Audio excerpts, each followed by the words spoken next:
Je change la lunette de place, comme si je voulais regarder d'un autre côté. Maintenant, dis-je, c'est un vapeur que je vois, un grand vapeur qui revient des Antilles et qui approche du Havre. À bord est un jeune homme revenant de faire un voyage d'exploration botanique dans la région de l'Amazone. On dit qu'il rapporte une flore inconnue en Europe, et la première partie de son voyage, publiée par les journaux, est très curieuse. Son nom, Benjamin Aquin, est déjà célèbre.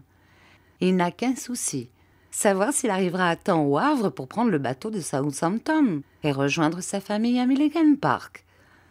Ma lunette est tellement merveilleuse qu'elle le suit.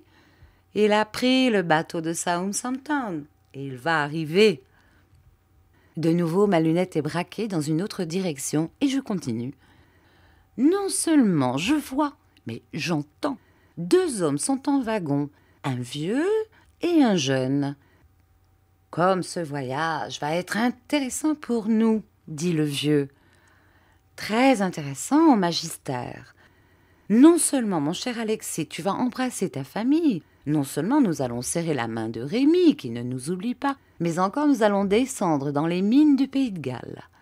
Tu feras là de curieuses observations, et au retour, tu pourras apporter des améliorations à la Truyère, ce qui donnera de l'autorité à la position que tu as su conquérir par ton travail. Pour moi, je rapporterai des échantillons, et je les joindrai à ma collection que la ville de Vars a bien voulu accepter. Quel malheur que Gaspard n'ait pas pu venir. » J'allais continuer, mais Lise s'était approchée de moi. Elle me prit la tête dans ses 2 mains, et par sa caresse, elle m'empêcha de parler. « Oh, la douce surprise !» dit-elle d'une voix que l'émotion faisait trembler. « Ce n'est pas moi qu'il faut remercier, c'est maman, qui a voulu réunir tous ceux qui ont été bons pour son fils abandonné. Si tu ne m'avais pas fermé la bouche, tu aurais appris que nous attendons aussi cet excellent Bob, devenu le plus fameux showman de l'Angleterre. » À ce moment, un roulement de voiture arrive jusqu'à nous, puis presque aussitôt un second. Nous courons à la fenêtre et nous apercevons le break dans lequel Lise reconnaît son père, sa tante Catherine, sa sœur Étiennette, ses frères Alexis et Benjamin. Près d'Alexis est assis un vieillard tout blanc et voûté, c'est le Magister. Du côté opposé arrive aussi le landau découvert dans lequel Mathia et Christina nous font des signes de la main.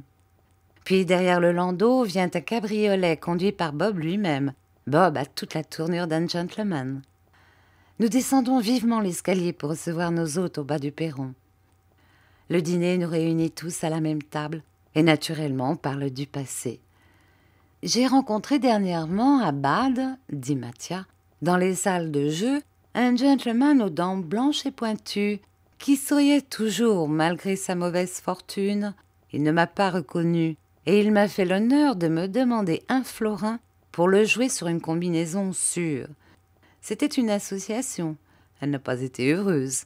Monsieur James Milligan a perdu. »« Pourquoi racontez-vous cela devant Rémi, mon cher Mathia ?» dit ma mère. « Il est capable d'envoyer un secours à son oncle. » »« Parfaitement, chère maman. »« Alors, où sera l'expiation ?» demanda ma mère. « Dans ce fait que mon oncle, qui a tout sacrifié à la fortune, devra son pain à ceux qu'il a persécutés et dont il a voulu la mort. »« J'ai eu des nouvelles de ses complices, » dit Bob. « De l'horrible Driscoll ?» demanda Mathia. « Non de Driscoll lui-même, qui doit toujours être au-delà des mers, mais de la famille Driscoll. Madame Driscoll est morte, brûlée un jour où elle s'est couchée dans le feu au lieu de se coucher sur la table. Et Alan et Ned viennent de se faire condamner à la déportation. Ils rejoindront leur père. Et Kate ? La petite Kate soigne son grand-père, toujours vivant. Elle habite avec lui la cour du Lion Rouge. Le vieux a de l'argent, ils ne sont pas malheureux.